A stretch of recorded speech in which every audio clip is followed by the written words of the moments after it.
Hi everyone! In this video I'm making easy snack with bread. Take 3 bread slices, cut the edges and flatten them with a rolling pin, then spread some tomato sauce on it.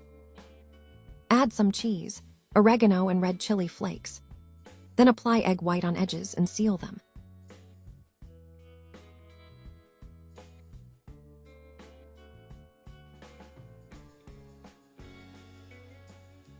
Apply some butter on the bread pockets, then put them in air fryer for 5-6 minutes at 400 Fahrenheit. Turn them in the middle.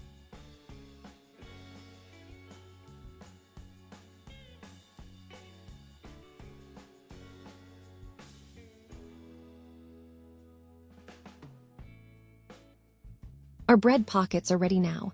Thanks for watching.